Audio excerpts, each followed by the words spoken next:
കണ്ണൂർ അടയ്ക്കാത്തോട് നാട്ടിലിറങ്ങിയ കടുവയെ പിടികൂടാൻ ഇനിയുമായില്ല. മൂന്നാം ദിവസവും കടുവ ജനവാസ മേഖലയിൽ വിരഹിക്കുകയാണ്.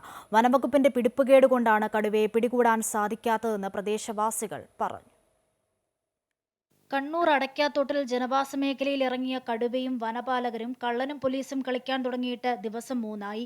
ഇന്നലെ മണിക്കൂറുകളോളം കടുവ വനപാലക സംഘത്തിന്റെ മുന്നിലുണ്ടായിട്ടും പിടികൂടിയില്ലെന്ന് പ്രദേശവാസികൾ പറയുന്നു.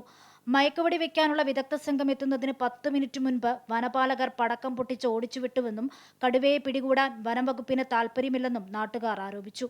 പിടിക്കാനായിരുന്നു ഇന്നലെ പിടിക്കായിരുന്നു. അത് കടുവ പോയിട്ട് തോട്ടിയാലി പതുങ്ങി ചപ്പനടിക്കൊക്കെ കൂടിയതാ. അത് വൈകിട്ടായപ്പോഴത്തേനും അവർ പടക്കം പൊട്ടിച്ച് ഓടിച്ചു. അവർക്ക് തടിയോ തപ്പണമെന്നേ ഉണ്ടായിരുന്നുള്ളൂ. ഉദ്യോഗസ്ഥന്മാർക്ക് ഉച്ചയ്ക്ക് മുമ്പ് കണ്ടതാ. 6 മണി മയങ്ങുന്നിടം വരെ ഉണ്ടായിരുന്നു. ഇന്ന് രാവിലെയും കടുവയെ കണ്ടെന്ന് വനംവകുപ്പ് ഉദ്യോഗസ്ഥർ പറയുന്നുണ്ടെങ്കിലും പിടികൂടാൻ സാധിച്ചിട്ടില്ല. ഇതോടെ നാട്ടുകാരും ഭീതിയിലാണ്. റബ്ബർ ടാപ്പിങ്ങിനോ കുട്ടികളെ സ്കൂളിൽ അയക്കാനോ സാധിക്കുന്നില്ല. കൂടുതൽ വനംവകുപ്പ് ഉദ്യോഗസ്ഥർ സ്ഥലത്തെത്തി തിരച്ചിൽ നടത്തി വരികയാണ്. കടുവയെ പിടികൂടാൻ സാധിക്കാത്ത സാഹചര്യത്തിൽ പ്രദേശത്ത് നിരോധനാജ്ഞയും തുടരുന്നു. കടുവയെ പിടികൂടാൻ കൂട് സ്ഥാപിച്ചിട്ടുണ്ട്. പ്രായമേറിയ കടുവയുടെ ശരീരത്തിൽ പരിക്കുകൾ ഉണ്ടെന്നാണ് സൂചന.